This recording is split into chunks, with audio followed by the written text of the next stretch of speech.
And, it's interesting that it took very conservative columnists, the old-fashioned kind, not the neoconservatives. They're all for, taking over the Middle East. But people like Pat Buchanan, who has a whole lot of ideas I can't relate to at all, but he has a great analysis of the situation in the Middle East, and he takes apart that line that the terrorists hate us for our freedoms and gets granular with it and points out the truth, which is that the terrorists hate us in the Middle East because we're in the Middle East. Osama bin Laden specifically hated the fact that we had American troops, American armor, American air power on sacred Saudi Arabian soil. For us to not understand how this inflames the religion of Islam is tone deaf at best. But if President Bush had said that they just killed, almost 3,000 Americans and were going to try to kill more because they didn't like us being in the Middle East, what would Americans have said? Americans might have said, then why are we in the Middle East? Getting back to our premise, ladies and gentlemen, there is nothing more important than making sure Americans are not attacked by terrorists again like we were on 9/11. How do you prevent that? Folks, you get out of the Middle East. You want to end the war on terror? Get out of the Middle East. You want to stop people from making us a target? Get out of the Middle East. This whole war, ladies and gentlemen, is being fought so we can stay. And now I can hear my detractors right now because they were saying some of this stuff on the discussion board, which is that Dan's solutions are all pie in the sky. They're ridiculous. They're so off the chart that they're not doable, so they're not relevant. It's stupid, it's fantasy, that kind of thing.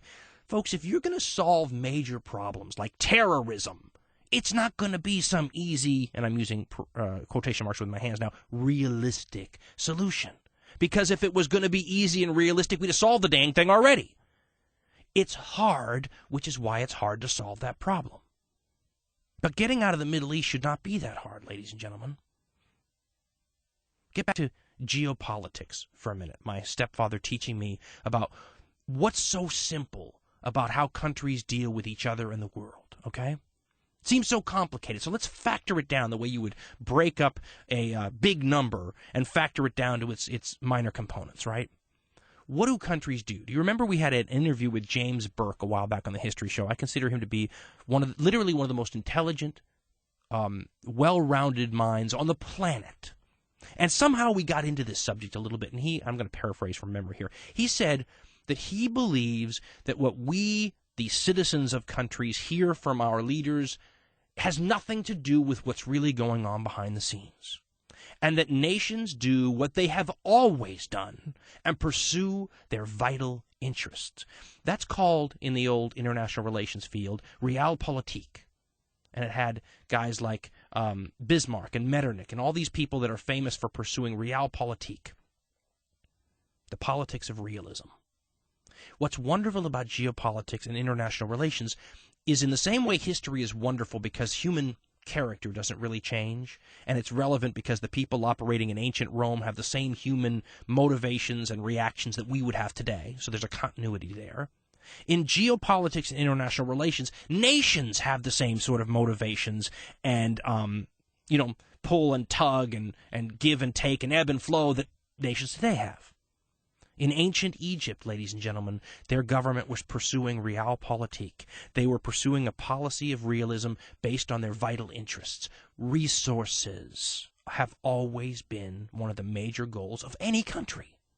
Now, the resources change. Ancient Egypt would have gone to war over access to things like timber in the Lebanon. Timber is not something we would go to war over today.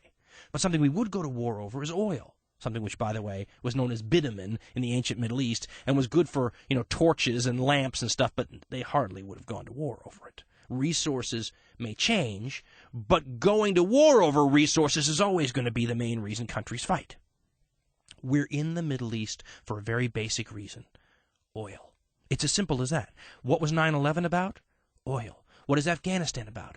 Oil. Iraq is about oil. Saudi Arabia is about oil. Israel is about oil, ladies and gentlemen. It's that simple. Israel is a symptom of a larger problem. See, what those people who get angry with me over my pie-in-the-sky solutions want is they want to deal with symptoms. I like to deal with the root causes. We have a problem with pneumonia in the Middle East, and they want to go after the runny nose that is Afghanistan, or they want to go after the nagging, hacking cough that is Iraq. Those things will not solve the problem, even if you, using quotation marks with my hands again, ladies and gentlemen. Even if you win in Afghanistan, you don't win. You just pacify this one region, and the terrorists go to a place like the Sudan. The war against terror continues because the root cause of the reason those people are fighting hasn't been changed. The root cause is that we're there. And you know what?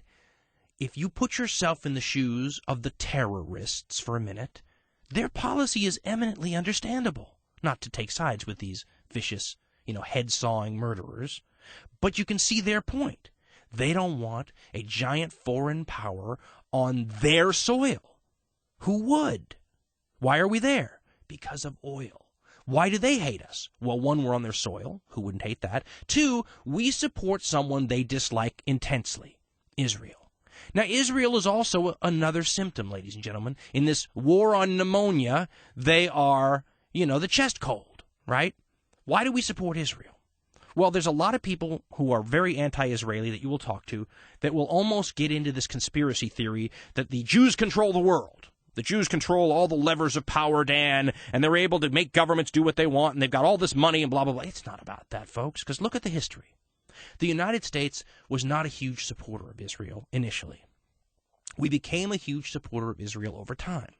As the Middle East and the importance of oil being imported from the Middle East increased, our interest in Israel increased. Okay? Now, of course, there is an Israeli lobby that is powerful in this country, but that's not unusual.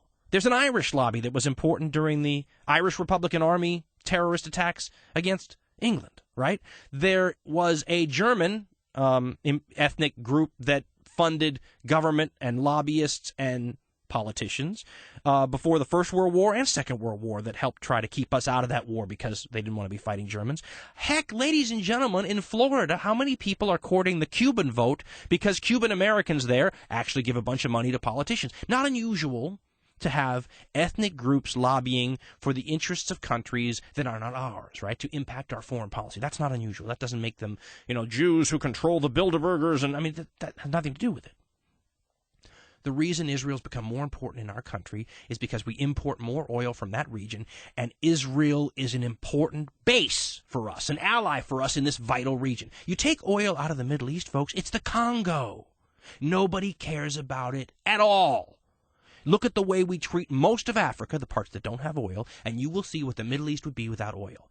Either the countries that we're fighting in have oil, or the countries we are fighting in are destabilizing the countries that have the oil, or their vital pipeline areas. This was something my stepdad taught to me many years ago. He said, Dan, if you want to understand why nations do what they do, look and see where they found oil.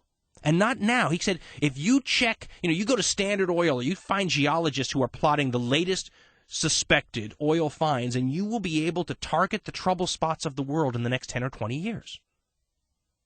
I remember him telling me about Venezuela many years ago. What are the few countries in Africa we really care about? How about Nigeria? Why? Oil. It's that simple. Countries protect access to resources. Oil is the number one resource in the world. That's what we care about. That's why we're in the Middle East. That's why we support Israel.